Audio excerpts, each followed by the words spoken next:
Zonja Qefsere kujdeset çdo ditë për të mbuluar rënimin e shtëpisë së saj me qerpiç.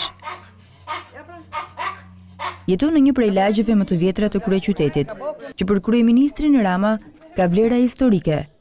Ndryshe mendojnë banorët e kësaj zone të ashtu quajtur muzeale. Që në 39-ën ka arvjeri nga Elbasani.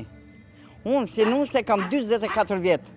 Kam djalin 22 vjeç që më rri me qera, se s'kam shtëpi. Jetoj në 2 dhoma. Sa jese, me tavan plastik, nuk del. Merë borgje, laj borgje. Merë pension, laj borgje. Men kam dritet 4 vjetë palas, kam lek me që i paguj. Mi kanë prej 2 herë, nuk kam. Mi pensionin tim, kine 20.000 lek. Jetohet? Banjo e përbashkët ndodhet në obor. Akoma më keq jeton një tjetër banor. Edhe zoti Sami vetëm 2 dhoma ka. Njëra i përket familjes së djalit të tij me fëmijën e tij 8 muajsh. Nga do janë të rrethuar nga lagështira. Të gjitha këto do të merren në fund, kur morën vesh lajmin se Këshilli Bashkiak i Tiranës ja hoqi statusin e zonës muzeale për t'i dhënë mundësinë e zhvillimit. Por shpresa e tyre nuk zgjati shumë. Kryeministri Rama, me vendim të Këshillit Kombëtar të Territorit, ja riktheu statusin që do t'i mbajë të mbyllur brenda mureve që bien çdo ditë. Por banorët e njësisë 8 në Tiranë nuk shohin asgjë historike në lagjin ku ndodhej dikur ish shtëpia ku u themeluar Partia Komuniste. Ajo ka mbi 15 vjet që shem nga themeli, mbi the është bërë një vil 3 kaçe që e ka nga 10 njerëzit më të pasur sot Shqipëri.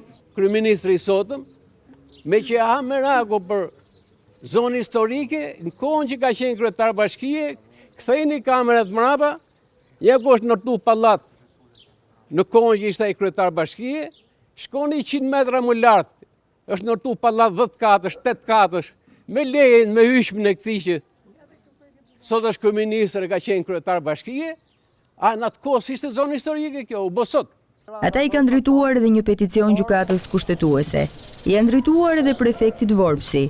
Duan të jenë të barabartë me pjesën tjetër të banorëve të kryeqytetit. Jena banorët autokton Tiranës dhe kërkojmë mbrojtje.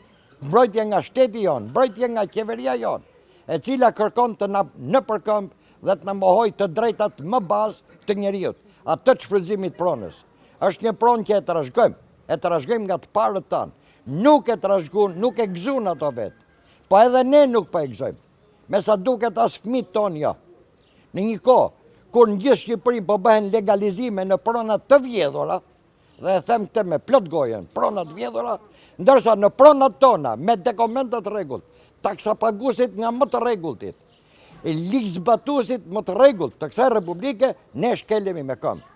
Nuk dim çfarë të bëjmë, nuk dim ku të protestojmë më për këtë padrejtësi që na bëhet. Kjo është vetëm protesta e parë. Ata paralajmërojnë të tjera nëse qeveria nuk do t'u jap mundësinë të jetojnë të qetë në pronat e tyre.